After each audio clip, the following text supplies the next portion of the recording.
Hi, my name is Virk. I'm an assistant professor and extension precision ag engineer at University of Georgia.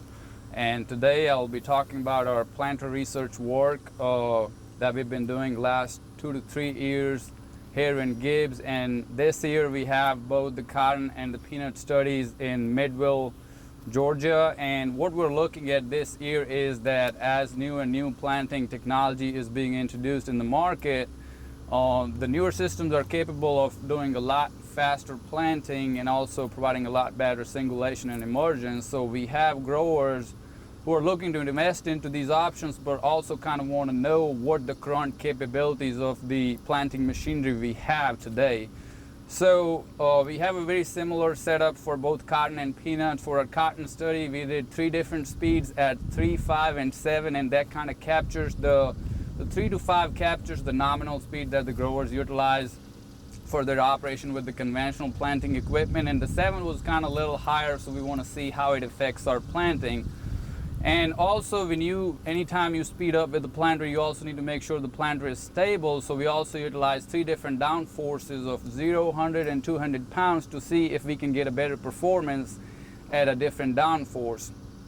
I'll share the cotton results first to go into some of we collected data on cotton emergence, seed placement, seed depth, and seed spacing, and we'll also be collecting yield at the end of the year. So looking at some of the prelim data, what we noticed that although this was in a sandy loam soil, we did not notice a very significant effect on downforce on the emergence, but as we speeded up from 5 to 7 miles, our crop emergence reduced more than 10%, and that also kind of relates to when we looked at the seed spacing, we were doing a very poor job of singulating that seed at the higher speeds with this conventional planter, and that was part of the reason why some of our emergence at the higher speeds were poor. Also, we measured the seed depth, and it's usually assumed that if I'm set at a 1-inch seed depth and I'm planting, that I'm achieving that constant seed depth throughout the field. But when we did the seed measurements across all the plots, even though we were planting at 1 inch, our seed depth was anywhere from 1/4 inch to 1.5 inches. So that kind of explains the variability that you can get. And that's why some of these technologically advanced or newer technology can help you do a better job of either maintaining that singulation or even the seed spacing and seed depth. So that was the result for the cotton. On the peanut, since it's planting a little bit deeper than the cotton at 2 inches, so we used 3 different down forces of, again, a low of 0, but a medium of 200 and a 400, but we used the same speeds of 3, 5, and 7. Again, that 3 to 5 kind of captures where the majority of the growers are running their conventional planting equipment. We have the guys who have the capabilities with the new technology can go over 6, 7, or even up to 10, but that's kind of part of this project, looking at what the conventional planting machinery can do as you speed up. So in peanuts, we also did the same measurements, crop emergence, seed spacing, seed depth, and we'll again look at the yield. Looking at the peanut data, the downforce made a lot difference because when you're trying to plant 2 inches, we saw that when we used no downforce, 0, we were losing emergence. There was very reduced emergence, but when we used 200 and 400, they were pretty comparable. Also, the biggest thing we noticed was there was a very significant decrease or reduction in crop emergence in peanuts when we went from 3 to 7. Our 3 miles per hour was the best crop emergence we had.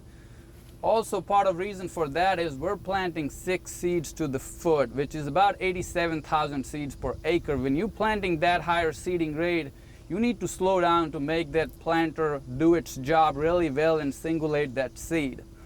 So when we looked at the seed spacing, it was a very poor job of singulation and seed spacing at 5 miles and even 7 miles, and we had some really big skips in our plots that tells us that the meter was just not able to keep up with the singulation at those higher speeds. On the seed depth, what we noticed that even though we were trying to achieve that 2-inch seed depth, we had the biggest variability anywhere from 1/4 inch to 2 inches in the peanuts, larger than what we noticed in cotton. So that kind of explains you, as we're trying to go more deeper, we're also increasing the seed depth variability, and that's where some of these either a new downforce technology or a better seeding depth systems can help us maintain that, achieve a better performance.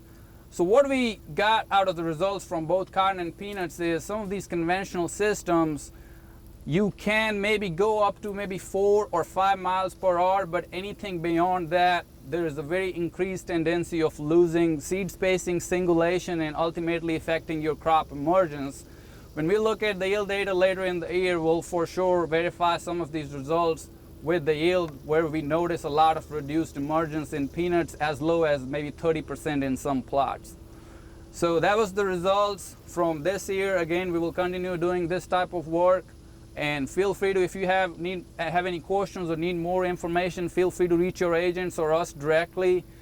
And also, I want to thank the Georgia Peanut Commission and Cotton Commission for supporting our research, so we can do this type of research and also provide information to our growers so they can optimize the performance of their planting machinery and other agriculture machinery. Thank you.